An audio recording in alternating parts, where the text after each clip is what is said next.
I've always loved working. And so I got up ready and got my cup of coffee, and I was walking back to the living room to sit in my chair. And before I even sat in my chair, I got a very horrible, horrible headache. It's something that's undescribable. My name is Norma Patino-Reyes, and I'm from Lansing, Michigan. And I'm facing a possible foreclosure on my home for the reason that I became ill and had a stroke in September of '07, and I could not continue to support myself. You hear it hitting the windows right here, see? Norma Reyes' stroke has been devastating for her. It's forced her to retire early from her job, and it's put a strain on her family. The 62-year-old single mother now relies on a modest pension and Social Security checks for income, and she can no longer meet the demands of her mortgage. Now sit down and eat your sandwich. I came from a very large family. I came from a family of 10. So as far as money was concerned, I didn't have to get that much older to realize that there wasn't enough. Like most parents, Norma Reyes wanted her 2 kids to have it better than she did. And like millions of Americans, she has spent much of her life living paycheck to paycheck. I fell behind on my bills because I tried to focus on my children's appearance and the things that I needed in the house to give them a comfortable life. I can't say anybody on the block was any better or worse off than ourselves, but just making sure that we fit in. Norma Reyes' dire financial position is really the result of her making long-term commitments to companies who were willing to lend her far more than she could ever afford to repay. For her, it was short-term survival. For these companies, it was short-term profits because so many fees are associated with these loans. In any case, all she needed was one misfortune to put her at the brink. The thing that probably affected my mother most is the stroke that she had not long ago. She's always been able to work through her issues and either, work 2 jobs or 1 job and may cut some corners. And in this case, there's nothing she can do. Come on out here and hug me. The stroke may have put Norma at the brink, but her trouble started in 1987, 2 years after buying her home.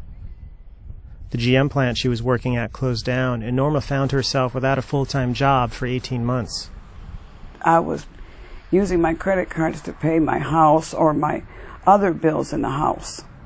She eventually found employment at a dental office where she worked for 19 years. Nevertheless, her credit card debt remained unmanageable, forcing her to file for bankruptcy. The struggles that she has is understanding the long-term effects of some of her financial decisions. I think it's what she's focused in on is, how do I make it, let's say, for the next 2 weeks, or the next month, but not looking at what do I do in 5 years or 10 years. Norma Reyes was doing little more than renting her home from the bank. In the 23 years that she has owned it, she has hardly made a dent in what she owed. In fact, she now owes 3 times the initial mortgage on the home. A series of 3 refinances in 3 years meant that she was paying high fees, high interest rates, buying unnecessary insurance, and getting bad terms, all in the interest of trying to reduce her monthly payment.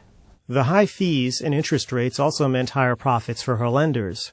When Norma refinanced again in 2002, she succeeded in lowering her monthly payments by agreeing to pay only the loan's interest and financial charges each month. As for the loan's $80,000 principal, it would be due in full at the end of the 10-year mortgage. To pay that amount of principal at some point in the future, if it's difficult to make your monthly payment, it's going to be difficult to make that lump sum principal payment. Norma filed for bankruptcy a second time in 2004.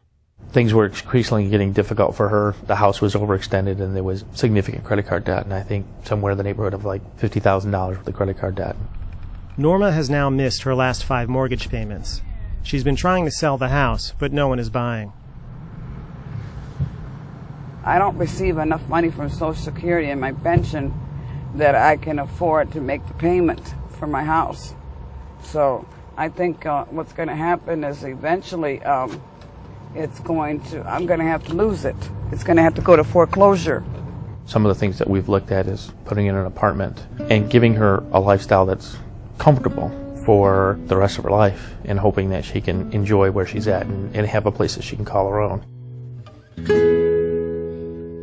Years ago, Norma hoped her children would one day have it better than she did.